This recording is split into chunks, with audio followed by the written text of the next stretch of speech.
हाय दोस्तों, आज मैं आपको बताने जा रहा हूँ रजत गुप्ता और उनके इनसाइडर ट्रेडिंग के केस के बारे में। आप लोग जानते ही होंगे कि रजत गुप्ता एक जाने माने अमेरिकन बिजनेसमैन हैं जिनको के इनसाइडर ट्रेडिंग के केस में 2 साल के लिए जेल में रहना पड़ा। तो आइए जानते हैं क्या था पूरा मामला। सितंबर 23, 2008 को रजत गुप्ता ने अपने एक मित्र राज राजारत्नम को कॉल किया। उस समय रजत गुप्ता वर्ल्ड की सबसे पावरफुल इन्वेस्टमेंट बैंक गोल्डमैन सैक्स के डायरेक्टर थे।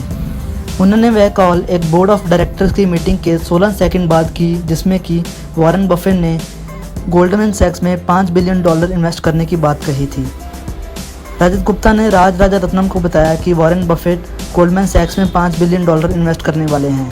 ये खबर सुनते ही राजारत्नम ने इन्वेस्टमेंट की न्यूज़ वायरल होने से पहले ही गोल्डमैन के शेयर्स खरीद लिए, जिससे राजारत्नम को $8,40,000 का प्रॉफिट हुआ।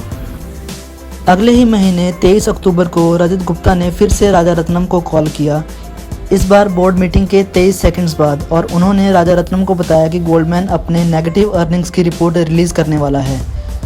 ये सुनते ही राजारत्नम ने गोल्डमैन के सारे शेयर्स बेच दिए और $3.6 मिलियन का नुकसान होने से बचा लिया। ऐसा माना जाता है कि राजारत्नम को गोल्डमैन की इन्फॉर्मेशन से $23 मिलियन का प्रॉफिट हुआ। इन सब के अलावा रजत गुप्ता ने राजारत्नम को जनवरी 2009 में प्रॉक्टर एंड गैम्बल कंपनी के अर्निंग्स के रिलीज़ के बारे में भी पहले ही बता दिया था, जिससे राजारत्नम को $5,70,000 का इलीगल प्रॉफिट हुआ। रजत गुप्ता प्रॉक्टर एंड गैम्बल के बोर्ड मेंबर थे, जिसकी वजह से उनको इस इन्फॉर्मेशन के बारे में पता चला। इन्वेस्टिगेशन एजेंसी के लिए सबसे बड़ी मुश्किल थी कि उनके पास कोई हार्ड एविडेंस नहीं था रजत गुप्ता के खिलाफ।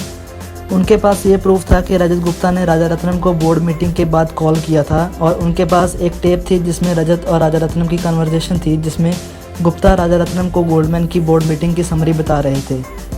पर उस टेप से ये प्रूफ करना मुश्किल था कि गुप्ता और राजारत्नम के बीच कोई डील या ट्रेड हुई, और ना ही ये क्लियर होता है कि कोई इनसाइड इन्फॉर्मेशन लीक हुई है। पर यह टेप्स रजत गुप्ता के लिए काफ़ी शर्मनाक थी।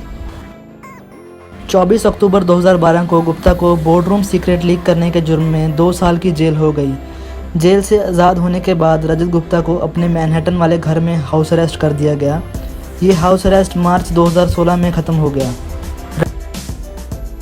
रजत गुप्ता का जन्म कोलकाता के मनिकतला में हुआ।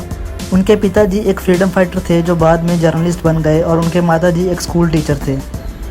जब रजत गुप्ता 18 साल के हुए तो उनके माता और पिता का देहांत हो चुका था। रजत गुप्ता का IIT एंट्रेंस एग्ज़ाम में 1966 में 15वां रैंक आया, और उन्होंने IIT दिल्ली में मैकेनिकल इंजीनियरिंग की। उसके बाद वो अमेरिका आ गए, जहां पर उन्होंने हार्वर्ड बिजनेस स्कूल में MBA की। MBA के बाद उनको मैकिन्सी में जॉब मिल गया, और वो कुछ ही देर में मैकिन्सी के हेड बन गए, और ऐसा करने वाले वो पहले नॉन अमेरिकन बने।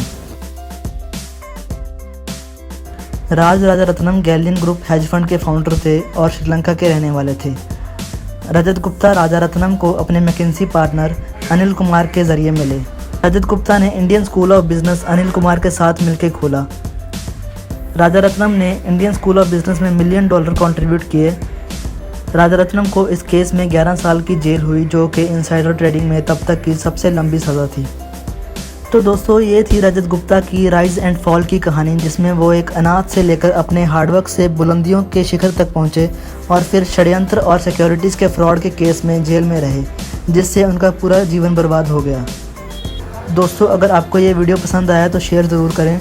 हमारे चैनल को सब्सक्राइब करना ना भूलें, और कमेंट सेक्शन में हमें बताएं कि आप कौन सी केस स्टडी पर वीडियो देखना चाहते हैं। वेट करें हमारी अगली वीडियो के लिए। तब तक के लिए गुड बाय।